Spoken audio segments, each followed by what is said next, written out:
नमस्कार बच्चों, स्वागत है आप सभी के आपके अपने YouTube चैनल पे। ओके बच्चों, तो चलिए हम लोग आज एक नया अणुसंख्यक गुणधर्म पढ़ने वाले हैं जिसको परासरण या परासरण दाब कहते हैं। ठीक है, और ये परासरण दाब एक अणुसंख्य गुणधर्म कैसे कहलाता है इसको भी समझने वाले हैं। ठीक है, क्या आप तैयार हैं? साथ में नोटबुक और पेन जरूर रखना है बच्चों। ठीक है, और यदि आप चैनल पे नए हैं तो एक हम्बल रिक्वेस्ट है, यदि आपने चैनल को सब्सक्राइब नहीं किया है तो सब्सक्राइब कर लीजिए, लाइक और शेयर करिएगा। ठीक है, चलिए देखिए बच्चों, अणुसंख्य गुणधर्मों में हमने जैसा कि पहले पढ़ा था वाष्प दाब का आपेक्षिक अवनमन, क्वथनांक में उन्नयन, हिमांक का अवनमन, और चौथा जो है आज हम लोग पढ़ने वाले हैं ऑस्मोटिक या ऑस्मोटिक प्रेशर क्या होता है। ठीक है, इसमें कुछ नए टेक्निकल वर्ड्स भी सुनने को मिलेंगे, हो सकता हो आप जानते हो पहले से भी। ठीक है, तो चलिए हम समझते हैं। दो पात्र लेते हैं। ठीक है, जैसे मैं दो पात्र लिया, यहाँ पर एक पात्र में हमने शुद्ध जल भर लिया। ठीक है, एक पात्र में हमने शुद्ध जल को भर लिया। ठीक है, ऐसे, और एक दूसरा पात्र लिया जिसमें विलयन तैयार किया इसी शुद्ध विलायक द्रव में विलेय को मिला करके। ठीक है बच्चों, यानी यहां पर एक दूसरा पात्र लिया हमने। ठीक है, दो पात्र लिया हमने। ओके, ये दो पात्र ले लिया हमने। ठीक है, और इनको एक एसपीएम से जोड़ दिया। दोनों पात्रों को हमने एक एसपीएम से जोड़ दिया। एसपीएम क्या होता है? अर्ध पारगम्य झिल्ली होता है ना, सेमी परमिएबल मेम्ब्रेन होता है। ठीक है, मान लिया इस पात्र को हमने ए मान लिया और इस पात्र को बी मान लिया। ठीक है, और इस ए पात्र में हमने क्या किया? शुद्ध जल को यानी शुद्ध विलायक भर लिया, यानी शुद्ध जल भर लिया। ठीक है, इसमें केवल हमने जल भर लिया। ठीक है, ये ध्यान रखिएगा, इसमें जो है केवल हमने शुद्ध जल भरा हुआ है। ठीक है, इसमें केवल शुद्ध जल भरा हुआ है। क्या है? शुद्ध जल। ठीक है जी, शुद्ध जल भर लिया। और विलाय इसमें दूसरे पात्र में हमने क्या किया कि जल और क्या किया? विलेय को भी मिला लिया। यानी एक तो हमने जल ले लिया, जल को तो मिलाया ही, एक विलयन तैयार करना है इसमें दूसरे पात्र में, यानी जल ऑलरेडी है, इसकी मात्रा इसमें भी है, प्लस साथ में हमने यानी सीएल को भी मिला लिया, यानी एक विलयन तैयार कर लिया जल प्लस यानी सीएल का। ठीक है, तो यानी सीएल को हम दिखा दे रहे हैं आपको क्या? ब्लैक से, और जल को वाटर से दिखा दे रहे हैं। ठीक है, दो कलर से दिखा रहा हूं, आप ध्यान रखिएगा थोड़ा। ठीक है, देख लीजिए, इसमें पात्र बी में एक विलयन तैयार किया हमने, और यहां पर इसमें इस विलयन में जल के साथ साथ यानी सीएल की मात्रा भी हमने मिला दी, यानी विलयन तैयार किया और इसमें से क्या किया हमने? नमक को मिला दिया। ठीक है, ये पात्र बी हो गया। अब ध्यान दीजिएगा, यहां पर जो विलयन तैयार किया आपने, इसमें क्या मिलाया? जल और यानी सीएल को मिलाया। ठीक है, और इन दोनों को कनेक्ट कैसे किया हमने?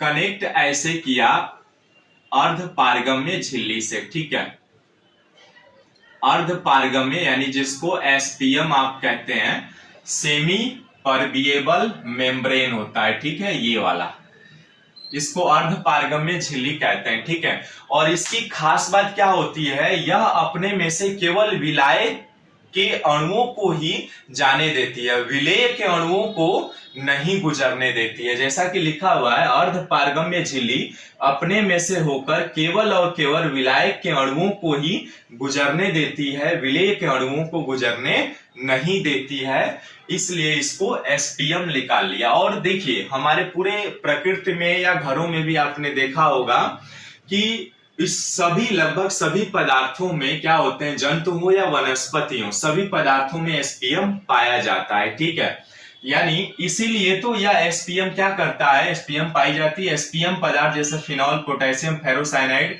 आदि की बनी होती है, और संश्लेषित जो झिल्ली होती है वो सेलोफोइन की बनी होती है। ठीक है, अब देखिए यहां पर इस पात्र ए में विलायक क्या है, विलायक पूर्ण रूप से, यानी इसमें विलायक ही विलायक के अणु है, ठीक है। यानी इस पात्र ए में जो विलायक की सांद्रता है वो क्या है, उच्च है ना, क्योंकि विलायक की सांद्रता में किसी दूसरे विलेय को आपने मिलाया नहीं है, तो विलायक की सांद्रता क्या है, यहां पर मैं लिखता हूं विलायक की सांद्रता उच्च है। विलायक की सांद्रता माने विलायक की कितनी मात्रा है, ठीक है। तो विलायक की सांद्रता जो है यहां पर उच्च होगी, ठीक है, क्योंकि आपने इसमें क्या किया, विलेय को तो मिलाया नहीं है ना, तो इसलिए विलायक की जो सांद्रता है उच्च है। लेकिन यहां पर देखिए विलायक की सांद्रता क्या है, निम्न हो गई, क्योंकि यहां पर आपने NaCl मिला लिया, यानी पात्र ए में क्या किया, विलायक की सांद्रता उच्च है लेकिन पात्र बी में विलायक की सांद्रता निम्न है। विलायक की सांद्रता यानी मात्रा भी कह सकते हैं, विलायक की सांद्रता जो है वो क्या है, निम्न है, ठीक है। अब देखिए इसमें विलायक की सांद्रता उच्च क्यों है, उच्च इसलिए क्योंकि इस पात्र में आपने विलेय को नहीं मिलाया, यानी विलयन तैयार नहीं किया है। लेकिन दूसरे पात्र में आपने क्या किया, जल के साथ साथ विलेय यानी Cl को भी मिला दिया आपने, तो यहां पर विलायक की सांद्रता कम हो गई है ना, क्योंकि अब सिंपल सा देखिए कॉमन सेंस है कि इस पूरे पात्र में जल के ही अणु भरे हुए हैं, इसमें जल के साथ साथ यानी Cl के भी अणु भरे हुए हैं, है ना, तो यहाँ पे विलायक की सांद्रता निम्न हो गई, यहां पर विलायक की सांद्रता उच्च हो गई। दूसरे शब्दों में यदि कहा जाए तो विलयन की सांद्रता, यहां पर विलयन की सांद्रता क्या है, निम्न है, क्योंकि यहां पर आपने विलेय को मिलाया नहीं। विलयन की सांद्रता यहां पर क्या है बच्चों, निम्न है।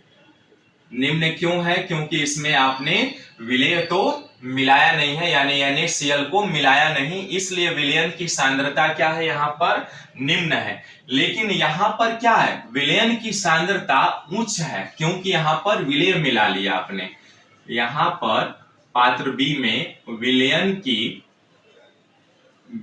की सांद्रता जो है वो क्या है, उच्च हो जाएगी, है ना, क्योंकि आपने क्या किया, यहां पर जल के साथ साथ NaCl को भी मिला दिया, ठीक है बच्चों। तो यही चीज है, यहाँ पर विलयन की सांद्रता उच्च हो गई और यहाँ पर विलयन की सांद्रता निम्न हो गई।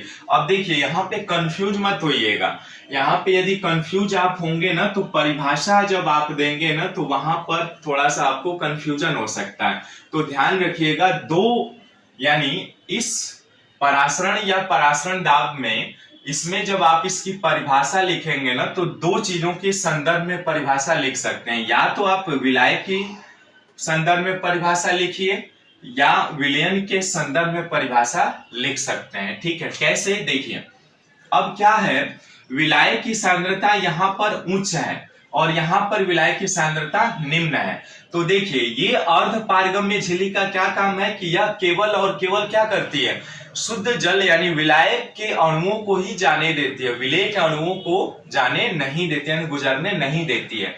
अब जैसे इसमें देखिए, जब ये प्रकृति का नियम है कि कोई भी पदार्थ या जल है तो उच्च से क्या होगा, निम्न की ओर जाएगा, यानी वही चीज इसमें लिख रहा है कि वह प्रक्रिया जिसमें विलायक के अणु कम सांद्रण वाले विलयन से, देखिएगा ध्यान से, विलायक की यदि संदर्भ में आप परिभाषा दे रहे हैं तो इसका इस हिसाब से दे सकते हैं, विलायक का अपनी उच्च सांद्रता से, है ना, उच्च सांद्रता से विलायक की निम्न सांद्रता की ओर अर्ध पारगम्य झिल्ली द्वारा गमन परासरण कहलाता है। क्या कहलाता है, परासरण। जब यह द्रव है, यह द्रव स्वतः अपने आप क्या हो रहा है, उच्च से यानी उच्च विलायक की उच्च सांद्रता से विलायक की निम्न सांद्रता की ओर क्या हो रहा है, अर्ध पारगम्य झिल्ली से गमन कर रहा है, यानी प्रवाहित हो रहा है, तो इसे हम परासरण कहते हैं, ठीक है। परासरण दाब नहीं, परासरण कहते हैं, ठीक है। या दूसरे शब्दों में आप कह सकते हैं कि वह प्रक्रिया, जैसे कि ये देख रहा है विलयन के संदर्भ में, वह प्रक्रिया जिसमें विलायक के अणु यानी विलायक के अणु कम सांद्रण वाले विलयन से, निम्न सांद्रण वाले विलयन से उच्च सांद्रण वाले विलयन की ओर प्रवाहित होती हैं तो परासरण कहलाती है। वही चीज यहाँ पे लिखा गया है। परासरण किसे कहते हैं? तो परासरण सिंपल सा परिभाषा आप दे सकते हैं दोनों के। यदि इसके संदर्भ, विलाय के संदर्भ में दे रहे हैं तो वह प्रक्रिया जिसमें विलाय की उच्च सांद्रता से विलाय की निम्न सांद्रता की ओर द्रव स्वतः प्रवाहित होता है, यानी अर्ध पारगम्य झिल्ली से होकर प्रवाहित होती है, उसे हम परासरण कहते हैं। अथवा दूसरे शब्दों में आप कह सकते हैं कि वह प्रक्रिया जिसमें विलयन की निम्न सांद्रता से विलयन की उच्च सांद्रता की ओर अर्ध पारगम्य झिल्ली से होकर प्रवाहित होती है, उसे परासरण कहते हैं। ठीक है, ये बात हो गई क्लियर? ओके।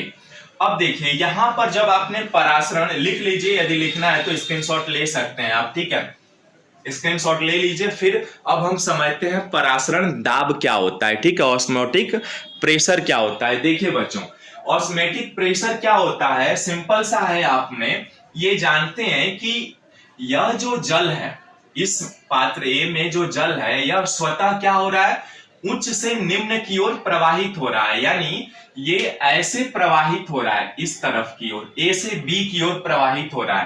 अब मान लीजिए यदि आप इस तरफ दाब लगाएंगे, पात्र ए की तरफ यदि दाब आप लगाते हैं, प्रेशर लगाते हैं, तो इसका तो प्रवाहित जो प्रवाह है और तेज हो जाएगा ना, यानी ये रुक नहीं सकता। लेकिन यदि आप यहाँ पे पात्र बी की ओर यहाँ पर आप पिस्टन से प्रेशर लगाते हैं यदि, तो क्या होगा, दाब की जो गति होगी वो धीरे धीरे कम हो जाएगी। और वह गति क्यों कम होगी, देखिए एक तो आपने क्या किया कि इन दोनों के सांद्रण में अंतर पैदा कर दिए। कैसे किया, देखिए यहाँ पर शुद्ध जल था, इसका सांद्रता कुछ और था। यहाँ पर क्या किया आपने, दूसरे बर्तन में विलेय को मिला दिया, यानी जल के साथ NaCl मिला दिया। तो जितना आप विलेय मिलाएंगे इसके सांद्रता में क्या होगा, डिफरेंस आएगा।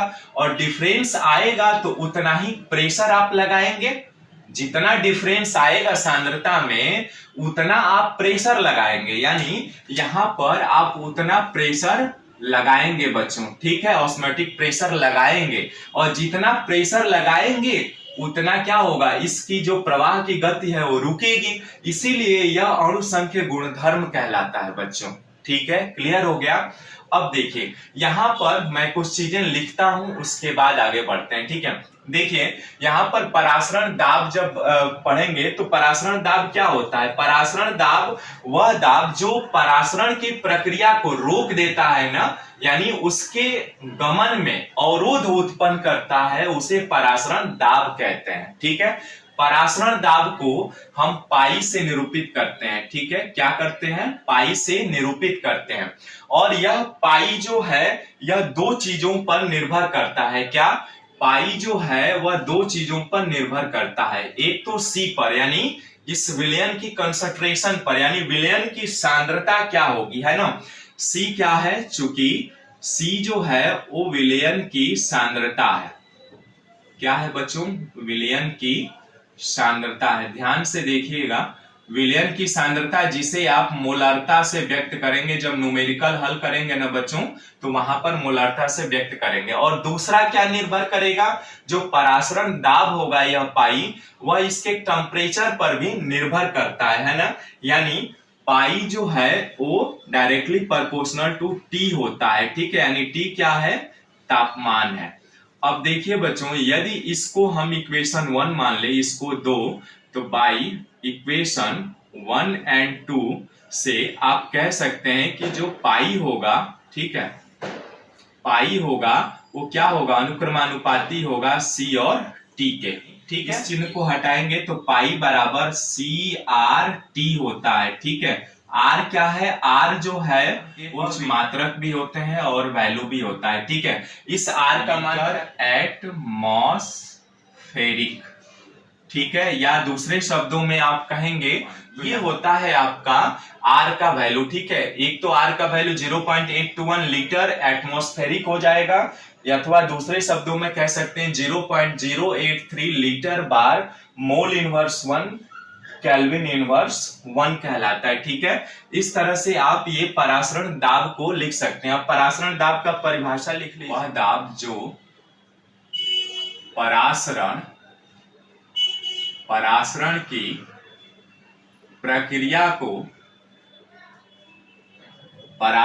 प्रक्रिया को ठीक है रोक देता है परासरण दाब कहलाता है। परासरण दाब कहलाता है। ठीक है, क्लियर हो गया? यही चीज हमने समझा भी था अभी। ठीक है, या दूसरा पॉइंट है इसका, दूसरा पॉइंट लिख लीजिए, वह अतिरिक्त दाब, दूसरे शब्दों में कह सकते हैं वह अतिरिक्त दाब ठीक है, वह एक्सटर्नल प्रेशर जो विलायक के प्रवाह को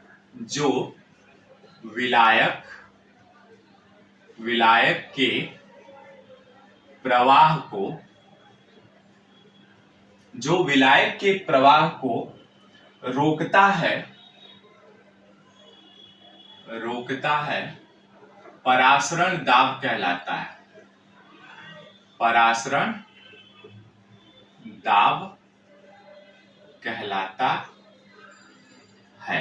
ठीक है, वह अतिरिक्त दाब जो विलायक के प्रवाह को रोकता है परासरण दाब कहलाता है। ठीक है, थर्ड पॉइंट, इसे हम लोग अभी समझे भी थे, इसे पाई से प्रदर्शित करते हैं।